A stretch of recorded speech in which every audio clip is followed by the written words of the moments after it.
pessoal, nesse vídeo eu vou estar apresentando, provavelmente eu devo dividi-lo em duas partes, por causa do tamanho, para não ficar vídeos muito pesados. E a gente vai estar falando um pouquinho então da vegetação como elemento de projeto, de como está fazendo esse primeiro processo do projeto paisagístico, que é extremamente importante e fundamental, né, para a conceituação da paisagem, né, enquanto projeto. Então, para a gente começar, quando a gente vai pensar na paisagem, né, a gente tem que ver que quando a gente ter como referência a própria concepção de paisagem natural, né, as matas nativas e como elas se conformam. Elas têm características, né, que são base, né, tanto para o plantio quanto para a elaboração do projeto das massas paisagísticas. A ideia de homogeneidade ou de diversidade de estratos vegetais nas camadas, elas já estão presentes também nessas paisagens. Por exemplo, uma paisagem mais homogênea, uma paisagem com diferentes estratos, desde o arbustivo até o arbóreo, né? Aqui também, né, na Mata Atlântica, todos esses estratos. Vamos sempre ter noção dessa ideia, quando a gente vai pensar o plano de massa, em estratos, né? E quando eu penso do meu espaço, de onde eu estou enquanto observador, enquanto usuário, até chegar no estrato mais alto, construí-lo em camadas. E isso vem dessa ideia da própria natureza e de como as matas se conformam, né? E pensando esses estratos se conformam então das plantas primeiro colonizadoras, depois as pioneiras, as secundárias iniciais, tardias e o clímax da vegetação formando exatamente estes estratos, né, no espaço natural. E na composição paisagística também a gente pode utilizar essas diferentes camadas, esses diferentes layers, né, de vegetação, né, conformando planos de massas desde o mais baixo, que seria o piso vegetal, até o mais alto, né, comparar. Aqui eu trago só algumas referências, né, de como é e quais são os tipos de cobertura vegetal, né, e das formações que a gente tem no Brasil como um todo e toda a sua diversidade, que é extremamente importante quando eu vou escolher as espécies vegetais, né. E aí os biomas principais que a gente pode ter encontrando, que são os seis.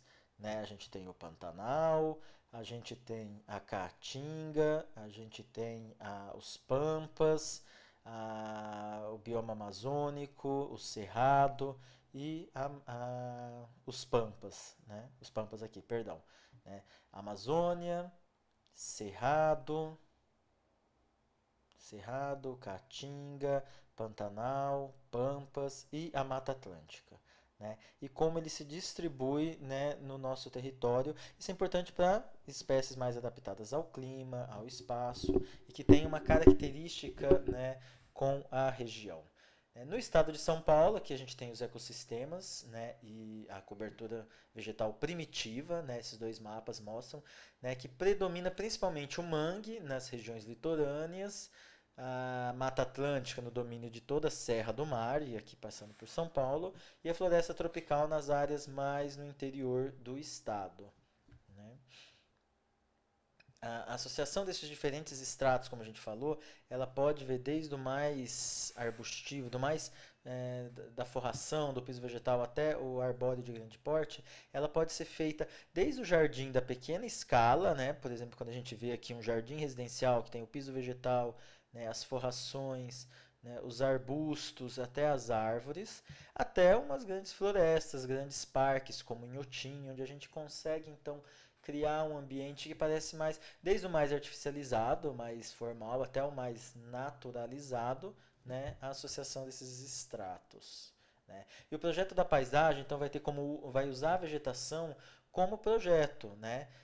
E ela vai prescindir das características, né, naturais, da compreensão do espaço como um território tridimensional.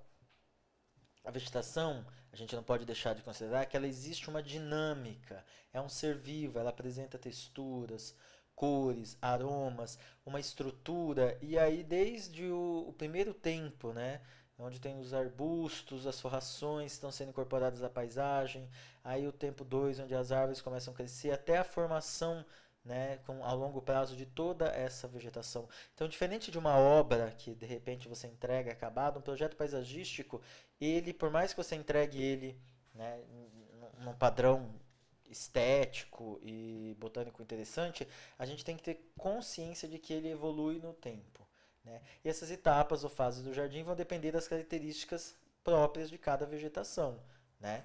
E devem estar previstas, então, nesse memorial, no seu projeto, né?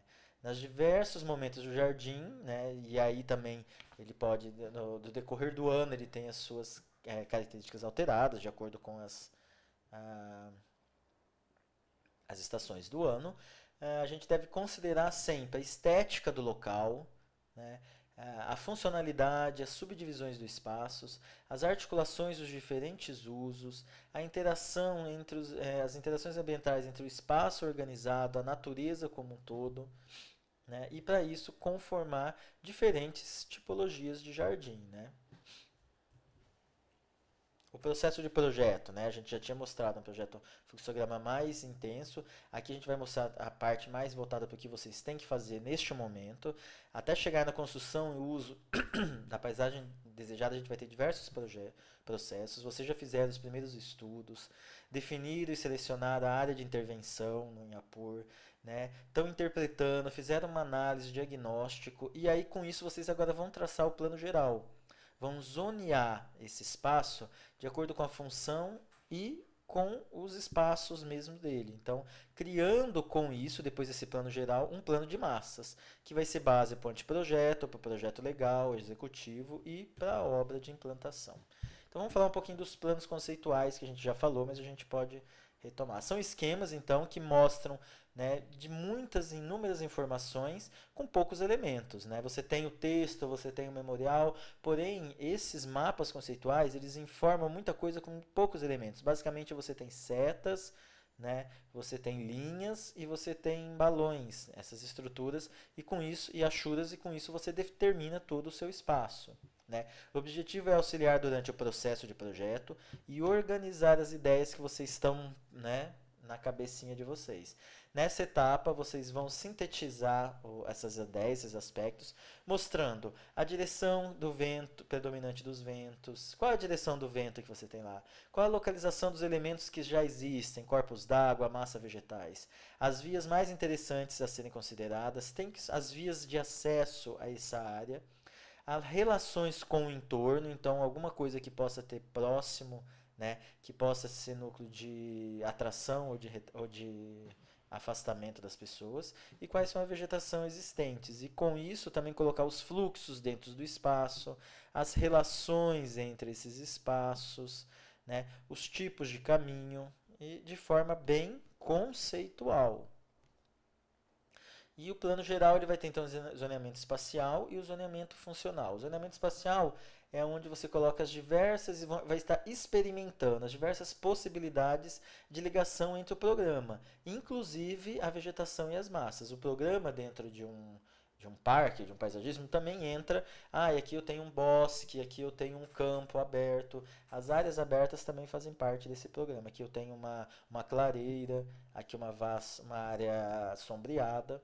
Né? Então eu posso fazer essas ligações e aqui é o momento de usar diversas possibilidades.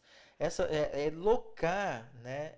E essa localização desses espaços, desses espaços próprios, ela deve considerar elementos que foram analisados no diagnóstico da área, as relações de acessibilidade, seja acessibilidade do desenho universal, seja acessibilidade considerada como acesso, a harmonia, funcionalidade entre os espaços, o dimensionamento das áreas.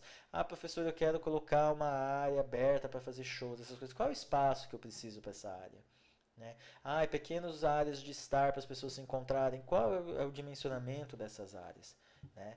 Então, aí com isso eu crio essas bolhas de tamanho diferente. E já o zoneamento funcional, né, que às vezes também é confundido com a distribuição da função no espaço, né, ele vai ser, então, compatibilizar o espaço com as necessidades de desenvolvimento das funções.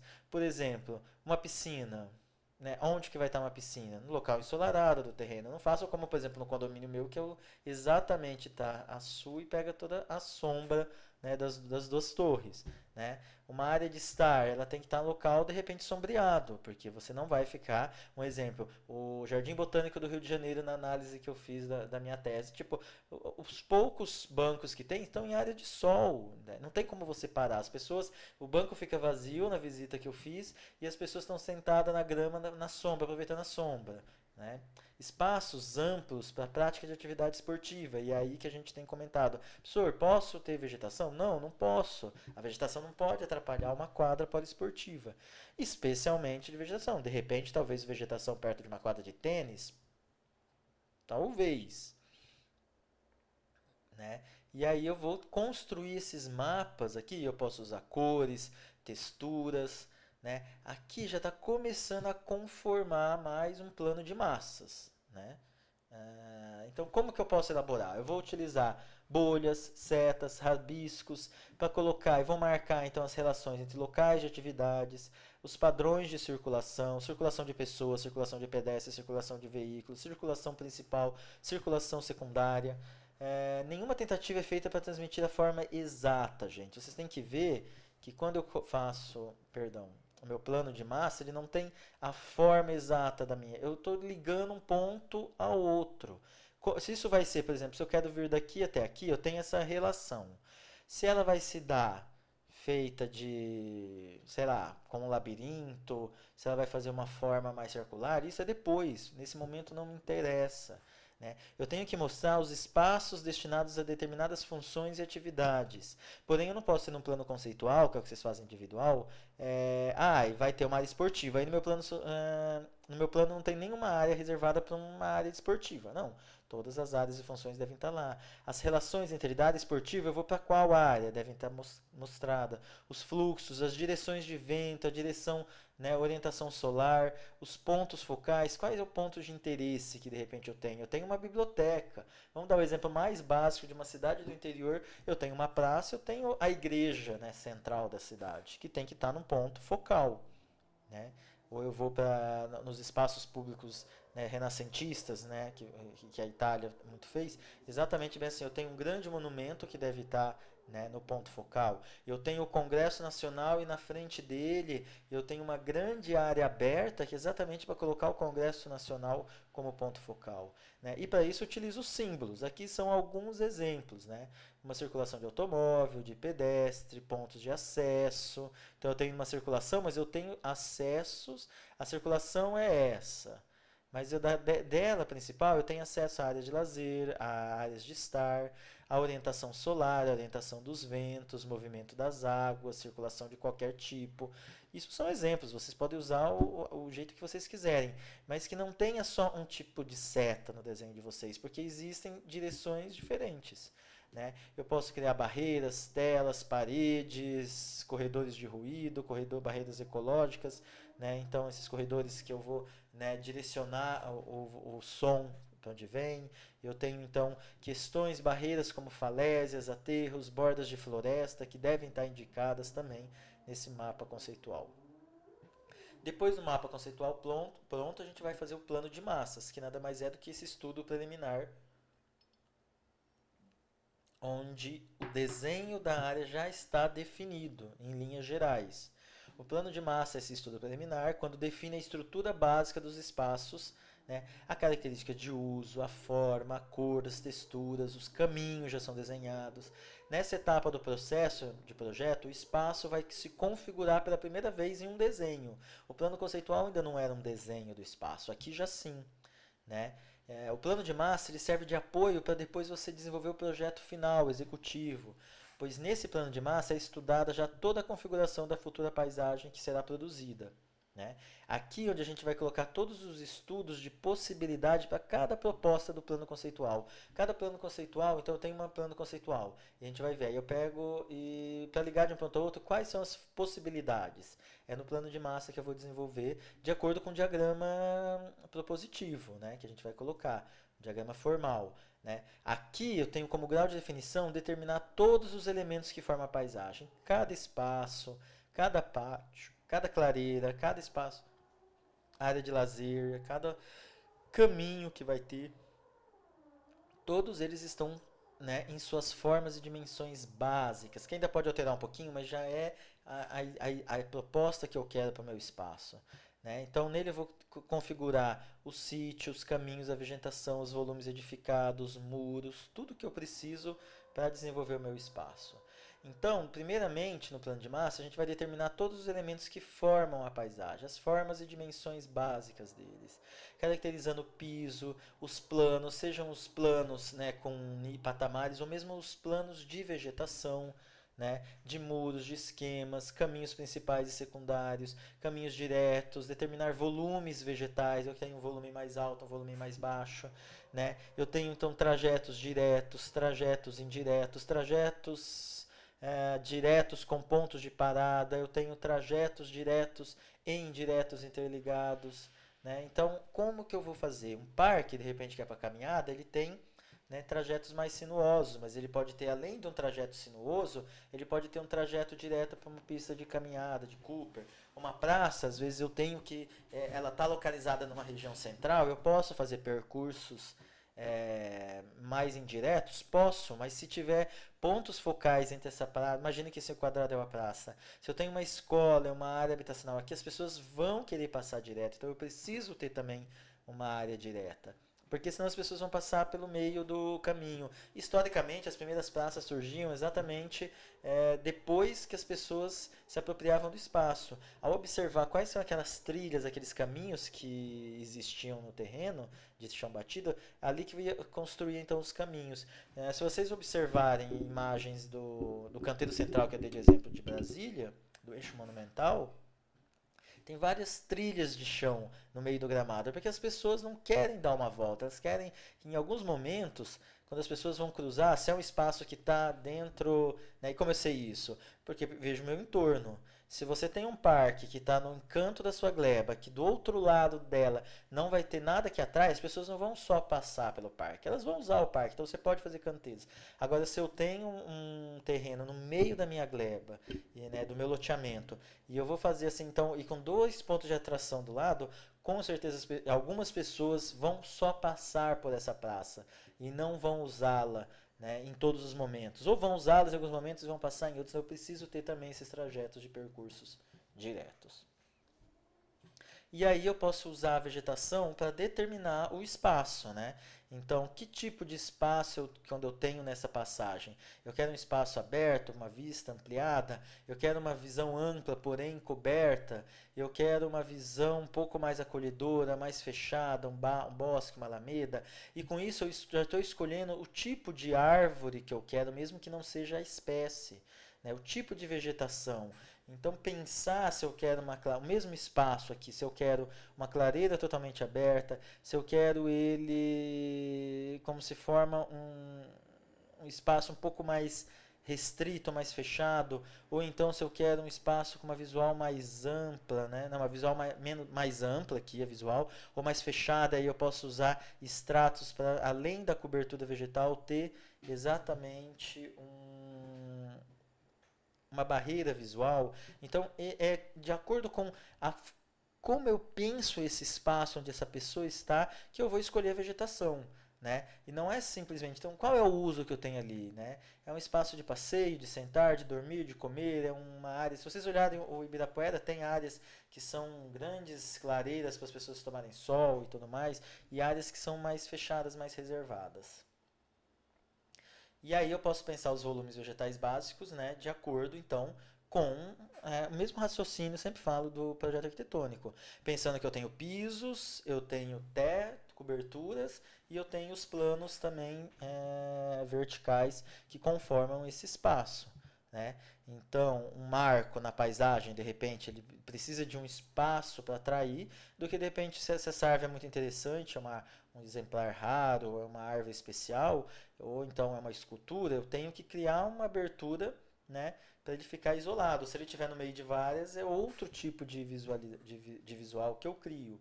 Né? Outro tipo de ambiência. Os elementos eles isolados podem funcionar como componentes, né, que trazem uma um ponto focal dentro desse espaço. Ou grandes grupamentos, eles vão trazer espaços diferentes. Aqui eu trago, então, né, algumas imagens para exemplificar, né, de como uma grande clareira pode ter, por exemplo, no Parque Ibirapuera, né, conformada por vegetação, né, ou então grandes espaços vegetados ou clareiras, por exemplo, uma obra de arte no Instituto Inhotim.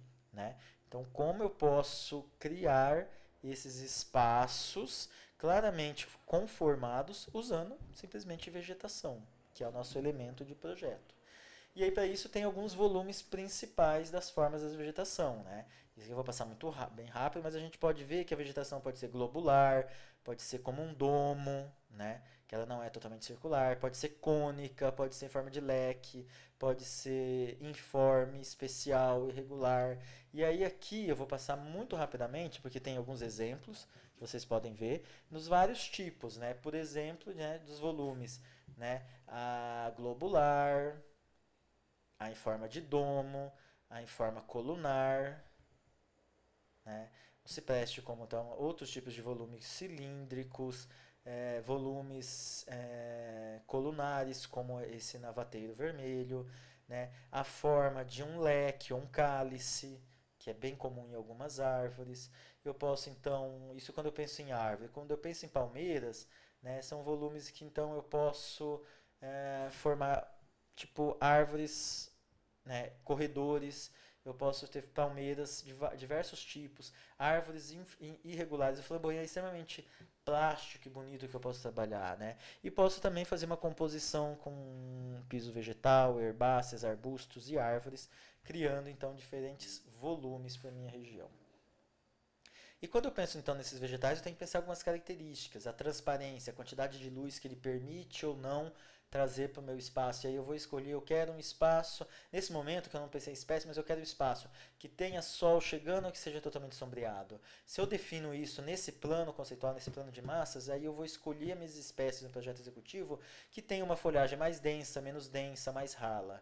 Qual é o tipo de cor que eu quero conformar, né? Os estudos de paisagem, então a tonalidade de verde, de vermelho, de amarelo, florações diferentes, né? Plantas que vão ter a folhação perene ou caducifólia, quais são as texturas, deriva então da conformação do tronco, flores, relações de claro e escuro, né? O movimento, então qual é o tipo de vegetação, ela está sempre esse movimento, ela pode ser mais sutil, buscando a luz ou não, então quando eu planto uma vegetação, ela vai buscar a luz, então eu posso, dependendo de onde eu coloco o meu arbusto, a minha árvore, ela vai se conformar em, né, buscando a iluminação.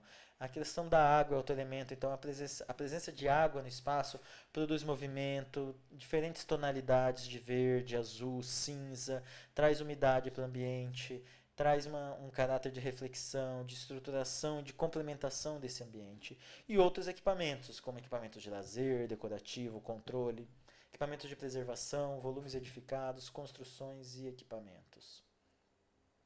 Né? Em relação então ao tipos vegetais, né? Basicamente a gente tem, se não falar a memória, 8 tipos vegetais, né, que a gente pode considerar. Né? Isso de acordo com Salviati e que trazendo então para o paisagismo de nós, arquitetos. Né? Claro, não é essa tipologia botânica. Né? É uma correta utilização da vegetação em paisagismo, né, de acordo com as características vegetais, características do modo geral. Por exemplo, aspecto visual. A forma, a textura, estrutura, densidade e disposição de folhas, textura e cores do conjunto. Tudo isso pensando na arquitetura da planta, né? Características vegetais de respeito a ele como ser vivo, quais são as exigências de solo, umidade, iluminação. Né? Então eu não posso querer colocar uma planta que precisa de sol pleno embaixo de uma área totalmente arborizada. Então eu preciso conhecer o mínimo possível disso, estudar. Nesse momento eu posso escolher o que eu quero e depois quando eu vou escolher a espécie, eu vou escolher uma espécie que se adapte a isso, adapte ao local que eu tenho. Né? Então, os tipos vegetais a gente pode ter utilizados, né, na linguagem correta. Árvores, arbustos, trepadeiras, ervas. É muito comum utilizar, né, no projeto paisagístico, né, ao menos inicialmente, nesses estudos preliminares, os tipos vegetais, né, que a gente vai estar abordando aqui. Na hora de especificar, a gente vai, que é a fase posterior, que é o executivo, aí sim a gente passa a especificar a espécie de acordo com o tipo de solo, variações de umidade, iluminação, que vai influir nessa escolha. Mas nesse primeiro momento, vocês precisam definir: é um piso vegetal, é uma forração, é uma herbácea, é uma planta arbustiva, é conífera, palmeiras, e aí com desenhos esquemáticos, definir quais são as massas, os planos mesmo dos estratos vegetais. Categorizar os tipos vegetais permite então abordar de forma gradual o estudo da vegetação. E eu ainda preciso fazer isso. Ah, professor, tem pouco tempo. Eu ainda não estou fazendo executivo. Eu preciso definir quais são esses diferentes volumes que eu estou produzindo no meu espaço, né? De piso vegetal, de forrações, de arbustos, de herbáceas, de arbustos, de árvores, de palmáceas, de coníferas. Né? E esse quadrinho vai definir bem o que é cada uma. Né? As plantas arbóreas. Eu gosto de começar, né, de baixo para cima, as plantas herbáceas. Primeiro piso vegetal, é o primeiro extrato. São plantas herbáceas, rasteiras, que normalmente produzem rizomas, que é aquela, tipo aquela, entre aspas, aquela raiz que liga uma planta a outra. A grama é bem conhecida com isso. Né? Por baixo da terra, normalmente por cima. Fortemente enraizada, muito resistente ao pisoteio, admitindo poda rente ao solo. Isso é o piso vegetal. A diferença do piso vegetal para forração é que normalmente as forrações são plantas herbáceas, rasteiras, geralmente formam comunidades densamente enraizadas, né, não tem o rizoma, tem uma altura de até 30 centímetros e normalmente não admitem o pisoteio. Né? Já as herbáceas propriamente ditas, todas as outras são herbáceas, né? Nessa classificação do Salviati, são plantas que são erguidas, têm uma estrutura, normalmente ocupam até 1 metro de altura, né? Excepcionalmente podem atingir alturas maiores, como de um arbusto. Tem um caule completamente herbáceo, né? Que não é aquele caule lenhoso que forma, lenho que é mais ou menos que forma madeira, aquele caule estruturado. Não, a herbácea tem um caule herbáceo mole, sem lenho. Né? Os arbustos, que são as plantas arbustivas, são plantas com caule não muito resistente, herbáceas, ainda com alturas raramente acima de 1 metro, mas que já tem um pouco de lenho no tronco dela.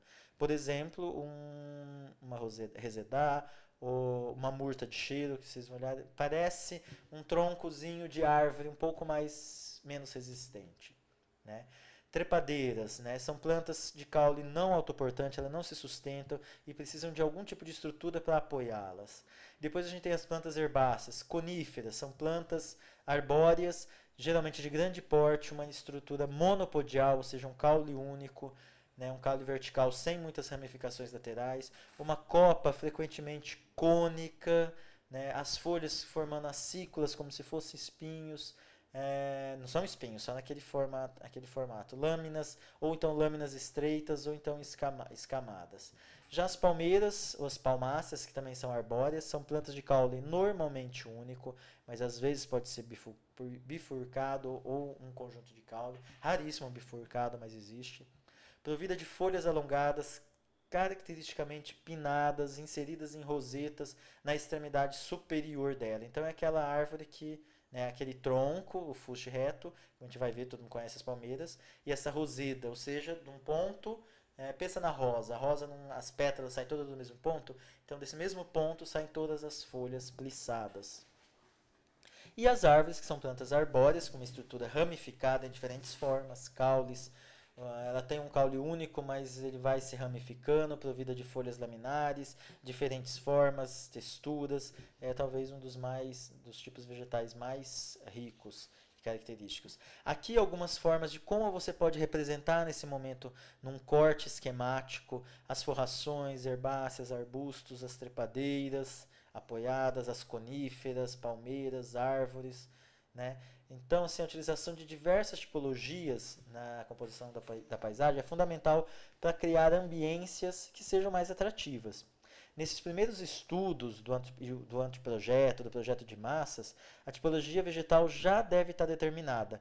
Então, no primeiro estudo, não, mas no plano de massa já deve saber que tipo. É uma árvore? É uma conífera? Não sei qual árvore, não sei qual espécie, mas eu sei já o tipo vegetal que eu vou usar. Mesmo que as espécies fiquem para o projeto executivo, juntamente com a quantificação de mudas. No executivo, vou colocar qual a espécie, qual a muda, quantas mudas eu vou colocar por área. É importante criar uma representação gráfica, como aqui, que represente essa ideia do meu projeto. Né? Aqui então eu trago, e não vou falar um pouquinho, alguns tipos de árvores, né? É uma aula um pouco mais completa que vocês podem olhar. Né? Então o que, que eu vou pensar para essas árvores, para elas estruturarem o espaço, um pouco de como eu posso representar. Então esse porte da árvore, ela pode ser uma árvore que tem um porte em relação à altura, né? Um grande porte, mais de 15 metros. Né? Ela pode ter de 8 a 15 metros um porte mediano, ela pode ter um porte baixo de até 8 metros. Eu posso então ter um porte considerando o diâmetro da copa, olhando em planta. E isso é importante para representar que tipo de árvore vocês querem nesse espaço. Ela é grande? Ela é média? Ela é pequena? Pensando quando ela estiver totalmente desenvolvida. Né? Isso vai depois no executivo vai ajudar a escolher a espécie correta, vai ajudar vocês a pensar em qual é o distanciamento de uma muda a outra, de acordo com o tamanho da copa. Professor, vou fazer uma arborização urbana, de quantos em quantos metros eu vou plantar minha árvore? Depende, qual é o espaço que vocês têm, que tipo de árvore vocês querem plantar. Eu tenho um bom espaço, eu posso plantar uma de grande porte, eu posso colocar a cada 12 metros uma árvore, porque as copas uma se sobrepõe à outra. Ah, eu tenho pouco espaço ali, então eu não posso plantar uma árvore de um porte muito grande, então a pequena eu vou ter que plantar a cada 5 metros uma árvore para poder trazer sombra.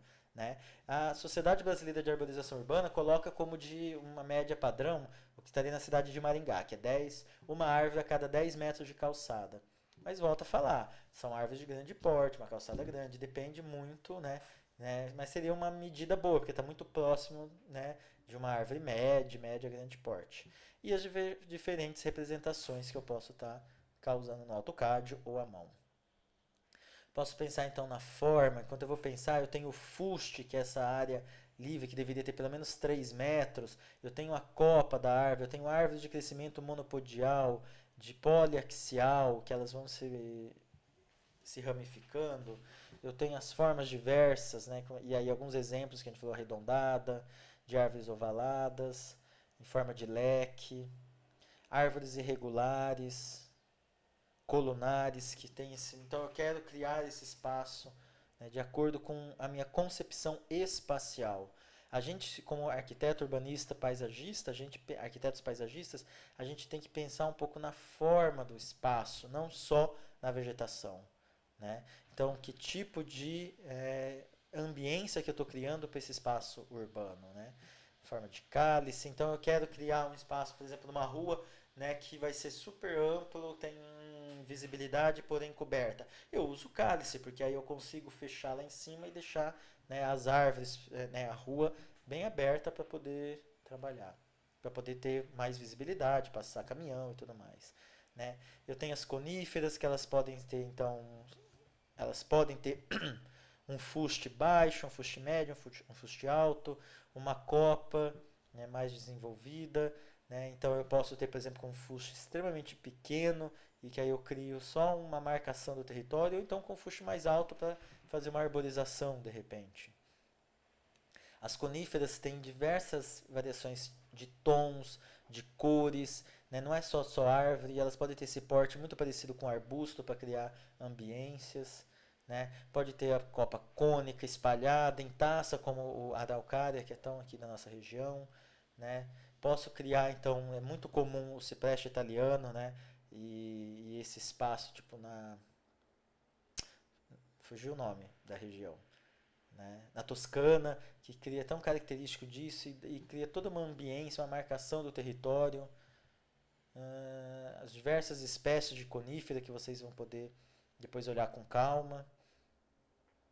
As palmáceas, então, que a gente falou, o caule, né? A copa em forma de rosácea, o caule, que é o fuste, ela pode ser, então, de acordo com o tamanho dela, de pequeno porte até 2 metros, até as de grande porte, palmeira imperial chega a 50 metros, o buriti em torno de 50 metros. Vou representar ela graficamente, tem diversas formas e diversos blocos que eu posso utilizar. São muito plantas singulares e elas normalmente podem trazer o elemento de destaque, né, de composição, né? E também elas podem ter copas grandes quando tem. Elas não têm uma copa muito grande. Então, de 4 metros já é considerada uma copa grande. Porque como as folhas saem sempre dessa rosácea, não tem como ela ter uma copa muito enorme. Então ela não é. Por isso que ela não é considerada tão boa para sombreamento. E sim mais para marcar o espaço. Né? Diferentes formas de disposição, desde o tronco simples, mais comum, até o tronco múltiplo, até um tronco inclinado, o coco da Bahia, e algumas raras que tem o tronco dividido, por exemplo, como essa Ifene tebaica, ou então algumas outras que podem, por algum desvio, ter esse tronco repartido. Né? Eu posso usá-la então para marcar uma leia, marcar um território, fazer um maciço, ser um ponto de referência dentro do meu jardim, de destaque. Eu posso compô-lo em forma de aleias, lembra das aleias, né, do Jardim Botânico? Renques homogêneos, renques são esses conjuntos de árvores que podem ser homogêneos ou heterogêneos. Eu posso formar maciços. Renques normalmente são quando conformam, né? A leia, elas são bem irregulares. O renque, elas normalmente contornam um espaço úmido, né? Elas podem também fazer bordaduras, tanto de canteiros quanto de caminhos, e podem também formar canteiros vegetais com cada um tipo. Então, as diversas formas de agrupamento dessas palmáceas. As trepadeiras têm, então, um porte, uma altura. O porte vai ser de acordo com a extensão, né, dessa planta, o porte, já que o porte vai depender da altura muito do suporte que você tem. Elas podem ser pequenas, até 3 metros de comprimento, grande. Normalmente elas vão estar associadas a cercas, muros, treliças, pergolados, e elas conformam, elas sempre vão estar, o crescimento delas de acordo, são leves, flexíveis, mas de acordo com a luz solar. Então a gente tem que pensar nisso quando vai criar esse tutor para ela, né? Elas só um pouquinho. Perdão, o telefone. Então a gente tem que pensar, elas têm uma ancoragem, elas podem ter um sistema de fixação que às vezes é por gavinhas, às vezes não, precisa só ser sustentado, então depende da espécie.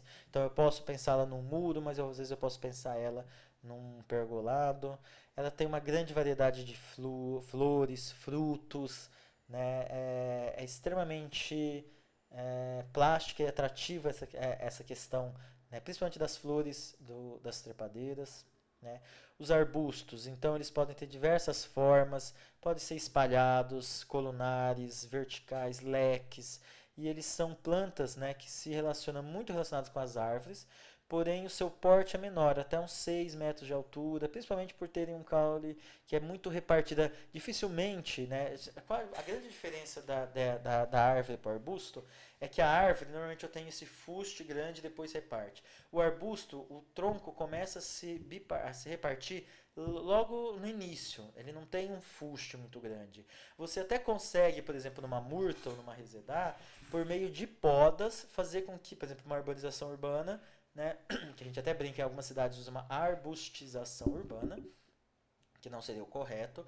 Então, eu posso, por meio de poda, dar uma forma de árvore, mas naturalmente, se você deixar a planta, ela começa a se bipartir muito rente ao solo. Né? Posso ter, então, não tem um porte tão grande, mas posso considerar com 1,5 m já de grande porte.